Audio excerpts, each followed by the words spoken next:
We are 5 days away from fundamentally transforming the United States of America. Good to see you, Joe. I'm getting ready to buy a company that makes about $250,000, $270,000, $80,000 a year. Right. Your new tax plan is going to tax me more, isn't it? I'm a plumber. Well, I work 10, 12 hours a day. If I buy another truck and add something else to it and build the company, I'm getting taxed more and more. It's not that I want to punish your success. I just want to make sure that everybody who is behind you, that they've got a chance at success too. Everybody's so pinched that business is bad for everybody. And I think when you spread the wealth around, it's good for everybody. It is wrong that in the United States of America, a teacher or a nurse or a construction worker who earns $50,000 should pay higher tax rates than somebody pulling in $50 million. Explained by somebody who's making $50 million a year in the financial markets should be paying 15% on their taxes, when a teacher making $50,000 a year is paying more than that, paying a higher rate. They ought to have to answer for that. And if they're pledged to keep that kind of unfairness in place, they should remember the last time I checked, the only pledge that really matters is the pledge we take to uphold the Constitution. So, by the way, I have to make a brief factual correction. He referred to Warren Buffett's having made $50 million. Warren Buffett later announced that last year he made $62 million. Yeah, well, let's not underestimate Warren Buffett. All right, but the President of the United States kept talking about the prima facie unfairness of a secretary, what did he say, a teacher or a nurse or a construction worker paying a higher rate than a hedge fund manager or one of the richest men in the world, Warren Buffett. Now, there's something to that, isn't there?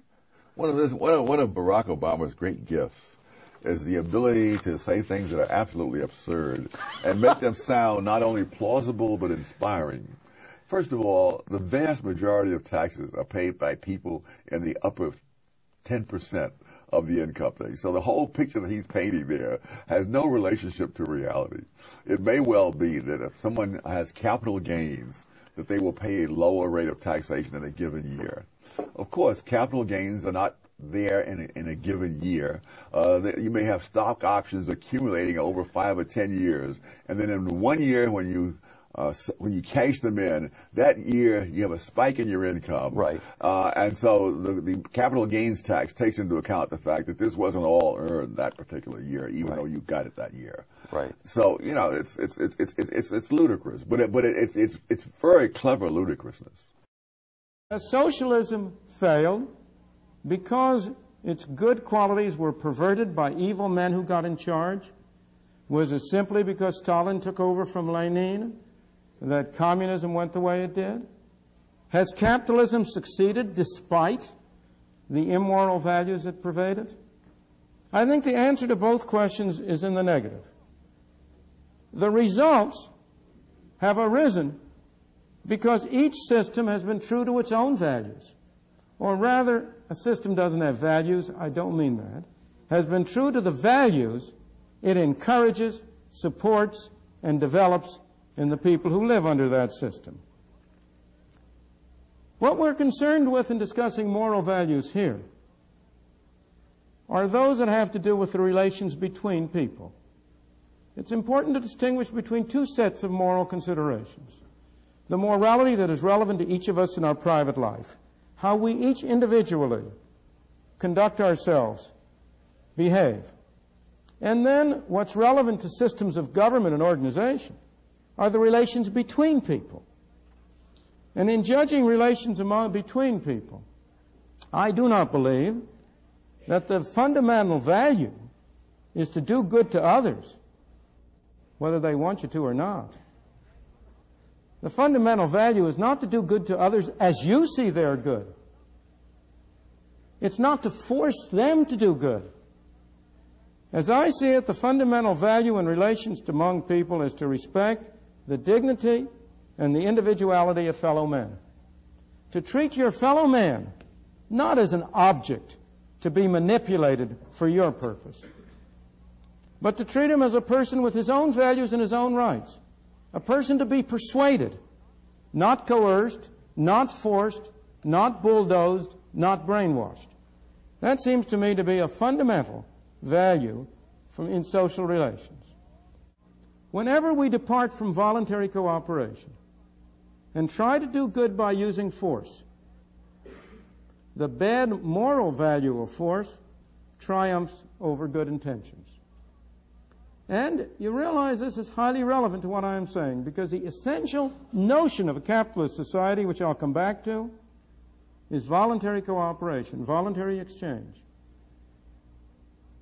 The essential notion of a socialist society is fundamentally force. If the government is the master, if society is to be run from the center, what are you doing? You ultimately have to order people what to do. What is your ultimate sanction? Go back a ways. Take it on a milder level. Whenever you try to do good with somebody else's money, you are committed to using force. How can you do good with somebody else's money unless you first take it away from them? The only way you can take it away from them is by the threat of force. You have a policeman, a tax collector, who comes and takes it from them. This is carried much farther. If you really have a socialist society, if you have an organization from the center, if you have supposed government bureaucrats running things, that can only ultimately rest on force. But whenever you resort to force, even to try to do good, you must not question people's motives. Maybe they're evil sometime, but look at the results of what they do. Give them the benefit of the doubt. Assume their motives are good. You know, there's an old saying about the road to hell being paved with good intentions. You have to look at the outcome. And whenever you use force, the bad moral value of force triumphs over good intentions. The reason is not only that famous aphorism of Lord Acton. You all know it, you've all heard it. Absolute power corrupts. Power corrupts. Absolute power corrupts absolutely. That's the whole aphorism. That's one reason why trying to do good with methods that involve force lead to bad results. Because the people who set out with good intentions are themselves corrupted. And I may add, if they're not corrupted, they're replaced by people with bad intentions who are more efficient at getting control of the use of force. But also, the fundamental reason is more profound. The most harm of all is done when power is in the hands of people who are absolutely persuaded of the purity of their instincts, and the purity of their intentions. Thoreau said that philanthropy is a much overrated virtue. Sincerity is also a much overrated virtue. Heaven preserve us from the sincere reformer who knows what's good for you and by heaven is going to make you do it whether you like it or not.